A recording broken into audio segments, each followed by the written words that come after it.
Welcome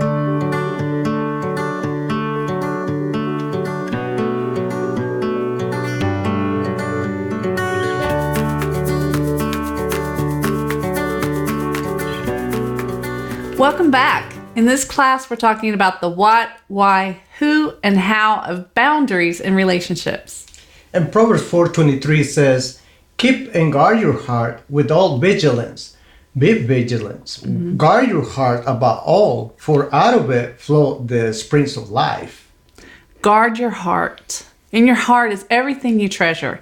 Out of it flows your life, your energy, your passions, your goals, your time, money, priorities, your mate, your kids. Everything you treasure is in your heart.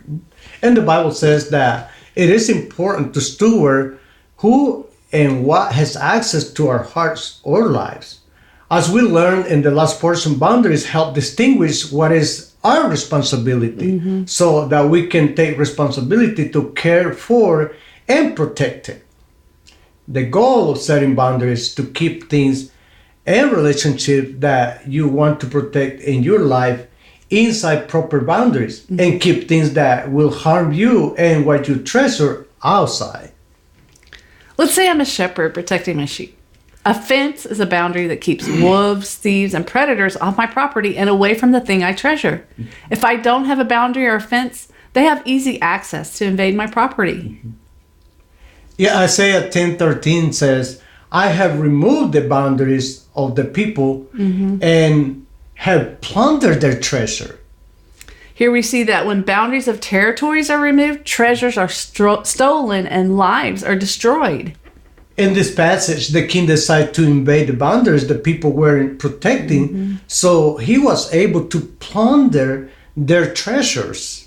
And in the same way, the enemy's strategy in your life and mine is to increase fear and anxiety and to get us to a place of mental and emotional confusion that makes it difficult for us to be powerful and put the boundaries that we need to place that will protect our life and our relationships. Yeah. If in the face of other people's demands, expectations, needs, once in crisis, you just keep saying yes, oh yes, yes. It won't be long till you look around and you won't have any treasures.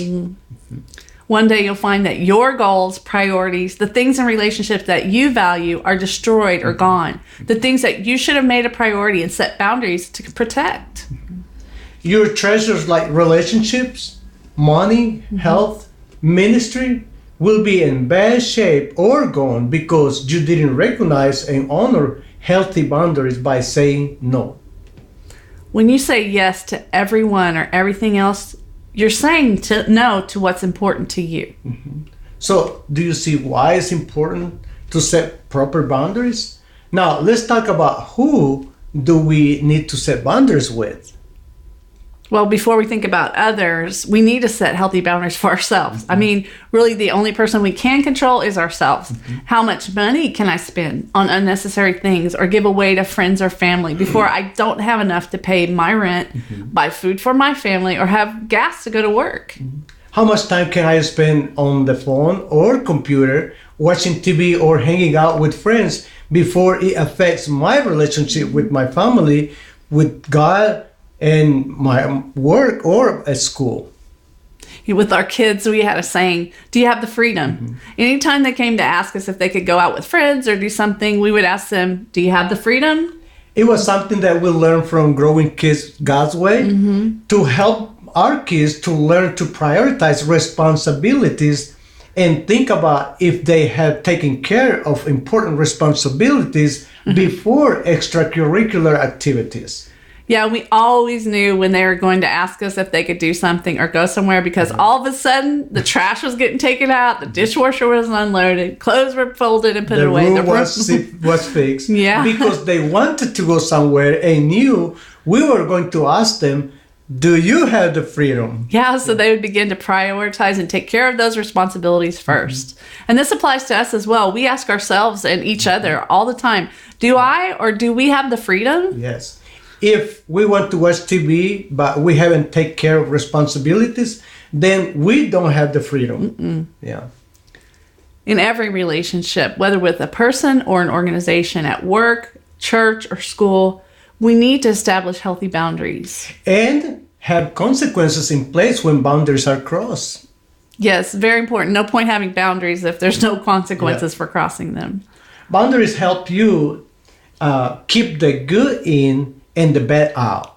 They protect what is important in our lives. Boundaries work like laws. Their purpose is to protect. Yes, but the good thing about boundaries is that they aren't rigid or legalistic. Like a fence could be a boundary, but it has a gate to let things in and out. So we can have flexibility in our boundaries when needed. We can adjust them as we need to, as long as we're not missing the purpose to protect what we and others value. Correct.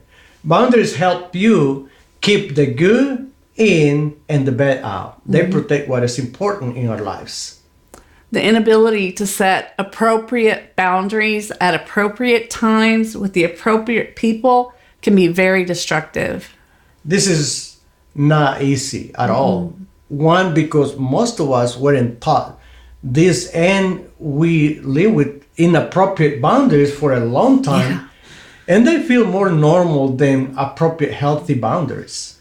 Yeah, and also when we start to set healthy boundaries, other people who have enjoyed you taking responsibility for them may try to make you feel guilty, blame or manipulate you, and even say that you don't love them because you're setting boundaries. But setting boundaries is not unloving or uncaring. It's actually very loving and caring to obtain and maintain health for yourself and for others.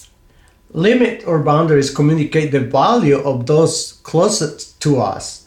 When we make ourselves, our mate, and our family a priority by setting limit with others, we are communicating they are important. They're important to us, and that they are a treasure we want to protect. In the same way, when we don't set limits that protect our relationships, we're communicating by our actions that they aren't a priority. In these two portions, we talk about the how, the why, and who of boundaries. Be sure to read the PDF, and we'll see you in the next portion when we talk about how to put boundaries.